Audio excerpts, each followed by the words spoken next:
আমরা আপনার মেয়েকে শুভ লগ্নেই দেখতে চেয়েছিলাম, সেই জন্য স্টেশন থেকে সোজা আপনার বাড়িতে চলে এসেছি।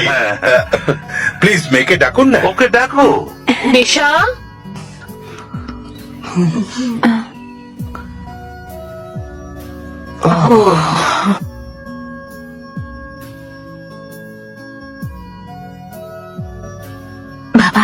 প্রথমে ওনাদের দাও মা।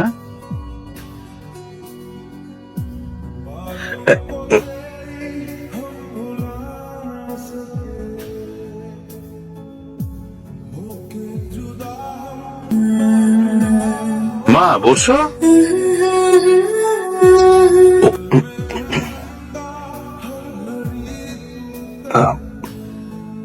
আমরা সবাই পাগল, শুধুমাত্র কিরে বাবা, খুশি তো? সুন্দর ছিল তাই না?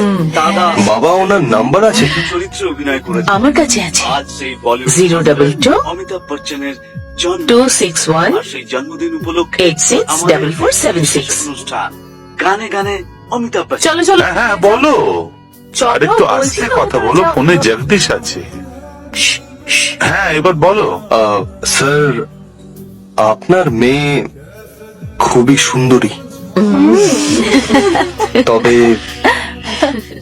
তবে আমার মনে হয় যে আমার পছন্দ অনেকটা মেলে। ওনার সাথে এক নয়। তাই আমার মনে হয় না যে আমাদের সম্বন্ধটা ঠিক হবে। আরে আঙ্কেল, আমি নিশ্চিত যে আপনি আমার থেকে ভালো ছেলে ওর জন্য পেয়ে যাবেন। ভুল বুঝবেন না। হ্যাঁ? এই, এটা কি করলি তুই? এই জন্মে তো তোমার আর বিয়ে হচ্ছে না তো?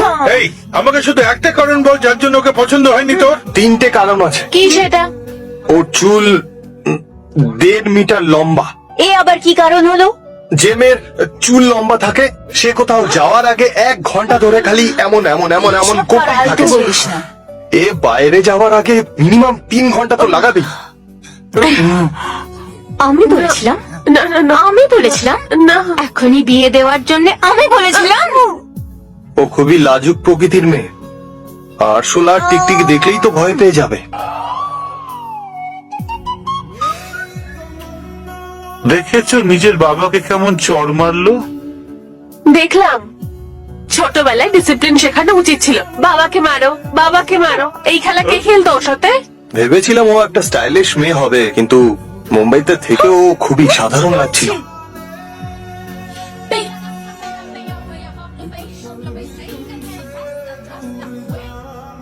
এত টাকা দিয়ে কি করবি? ছেলেটা রিজেক্ট করে দিয়েছে বলে বন্ধুদের পার্টি দেবো। যখন আমি জানতে পেরেছি তুই ছুটিতে এখানে আসছিস তখন ভেবেছিলাম